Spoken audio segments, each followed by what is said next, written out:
시청자 여러분 안녕하십니까? 김동수입니다. 여러분들도 다 아시다시피 지금 이재명이는 5개 재판 받고 있지 않습니까?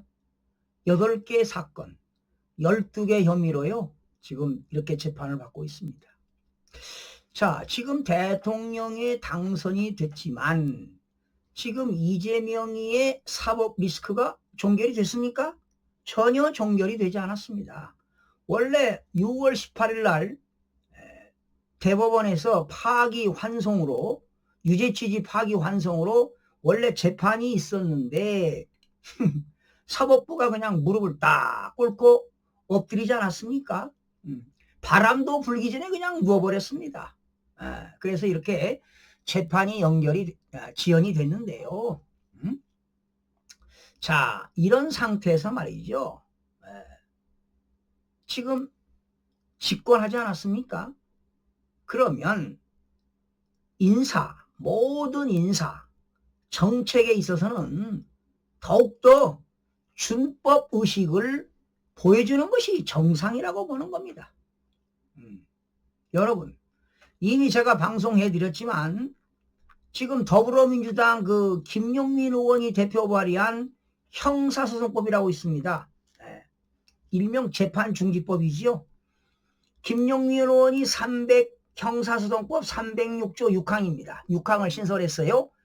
내용이 뭐냐? 공판 절차를 중지시키겠다. 피고인이 범법자가 대통령에 당선될 때는 법원은 당선된 날로부터 임기가 종료될 때까지 결정으로 공판 절차를 중지하여야 한다. 이렇게 형사소송법을 발의했습니다. 그래서 법제사법위원회 통과하지 않았습니까? 그런데 지금 본회의에 지난 12일 날 통과시키려고 했는데 좀 딜레이 됐지요. 그리고 이재명의 공직선거법입니다. 지금 공직선거법이 대법원에서 유죄취지로 판결되지 않았습니까? 허위사실 공표죄에서 행위라는 2글자를 삭제시켰습니다. 역시 법제사법위원회를 통과해서 그런 개정안이 지금 어떻게 됐습니까? 완전히 대통령을 면소하겠다는 법 아니겠습니까? 이러자 여론이 확대되자 이러한 법안 추진을 민주당이 좀 늦춰줄 것을 대통령실에서 늦춰줄 것을 요청한 것은 잘한 일이라고 보는데요. 글쎄요. 언제 이들이 본회의에 통과시킬지도 모릅니다. 그냥 이제 여당 단독으로 통과시키겠죠. 그런데 이재명의 집권 이후 지금 이제 얼마 됐습니까?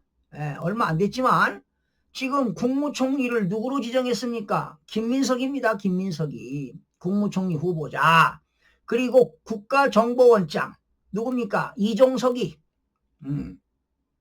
이 2사람이 지금 각종 의혹이 불거지지 않습니까? 정말 이재명 정부의 법치 수호 의지에 대한 의문도 커지고 있습니다. 여러분, 이종석 국가정보원장 후보자는요, 지난 2022년 3월부터 지난해 10월까지 무려 31개월간 16번에 걸쳐서 속도 위반을 했습니다. 그리고 어린이 보호구역에서는 30km 미만으로 가야 되지 않습니까? 그런데 신호 지시 위반으로 적발돼 가지고 73만 원의 과태료를 납부한 것으로 드러났습니다. 이런 자가 어떻게 국가정보원장이 된단 말입니까? 그리고 이종석이는 노무현 정부 때 통일부 장관을 지내지 않았습니까? 그 당시 2006년에 인사청문회 나와서 5년간 12번에 걸쳐서 속도 위반 과태료를 낸 것으로 밝혀졌습니다. 그 당시 이종석 후보자가 뭐라고 했습니까? 죄송하다고 했지요. 이번에는 뭐라고 했습니까? 더욱 많은 신경을 쓰도록 최선을 다하겠다고 입장을 밝혔습니다. 기본이 안 돼 있죠. 도덕성이 결여됐습니다. 이렇게 16번이나 이렇게 상습적이라고 말이 안 되는 거죠. 어? 한두 번도 아니고 10번, 16번 속도 위반, 신호 위반. 에? 이런 건 상습적이라고 볼 수가 있습니다. 에?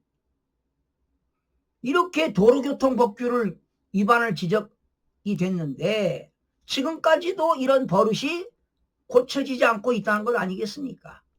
그리고 이제 인사청문회를 앞둔 시점에 말이죠. 이종석이의 뭐 부동산 보유 현황, 세금 납부 현황, 이런 개인정보 제공 등을 동의하지 않고 있다고 합니다. 그리고 방북 기록 있잖아요. 북한 방문한 거 제출을 거부하다가 지금 13차례 방북했다는 자료를 낸 바 있습니다. 13차례 방북해서 뭐 했는지도 모르겠습니다. 뻔할까? 뻔한 일 아니겠습니까? 너 구체적인 이야기는 하지 않겠습니다.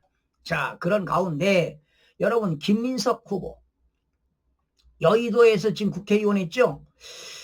제가 이미 방송해드렸는데 지난 21대 22대 두 번에 걸쳐서 부정선거로 당선됐습니다. 그러니 임기가 4년이니까 벌써 4년 하고도 22대는 이 지난 국회의원 선거했으니까 22대 지금 몇 년입니까? 그러니까 임기를 다 채운다면 8년 동안 권력을 유지하면서 경제적 이득을 얻은 자가 바로 김민석입니다. 이런 자가 어떻게 국무총리가 된단 말입니까? 그런데 이 김민석 후보자가 말이죠.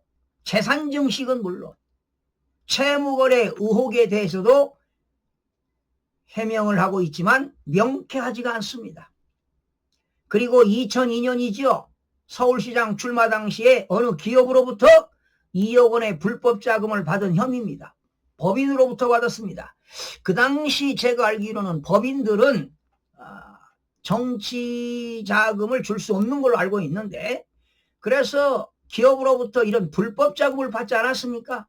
그래서 징역형 집행유예 확정 판결을 받은 적도 있습니다. 그런데 그는 정치 검찰의 표적 사정이라고 주장하고 있습니다. 그런데 이번에 또 이런 일이 벌어졌죠.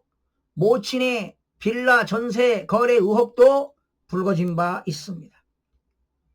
그러나 지금 더불어민주당 여당이 압도적 다수의 의석을 가지고 있기 때문에 아마 김민석이 국무총리 청문회는 임명 동의는 크나큰 문제 없이 뭐 임명될 것으로 보이는데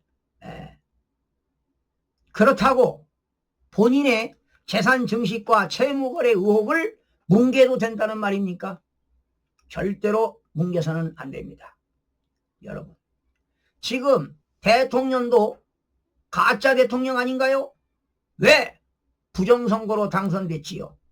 지난 이재명 후보는 지난 인천 계양구에서도 22대 가짜 국회로 당선이 됐습니다. 아마 부정선거에 대한 내용은 김민석 국무총리 후보자가 민주연구원 원장 시절에 잘 알 것입니다. 아마 지난 22대 국회의원 선거 사전선거가 뭐 31.3%인가요? 31점 소수점까지 맞추지 않았습니까? 아마 김민석이 부정선거에 대한 내용 진실을 다 알고 있을 것입니다.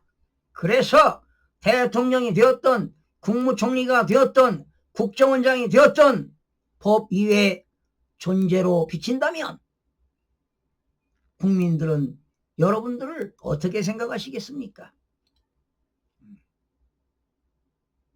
믿음이 가겠습니까? 여러분, 모든 국민은 법 위에 평등합니다. 대통령도 죄를 졌으면 당연히 처벌을 받아야 되지 않겠습니까?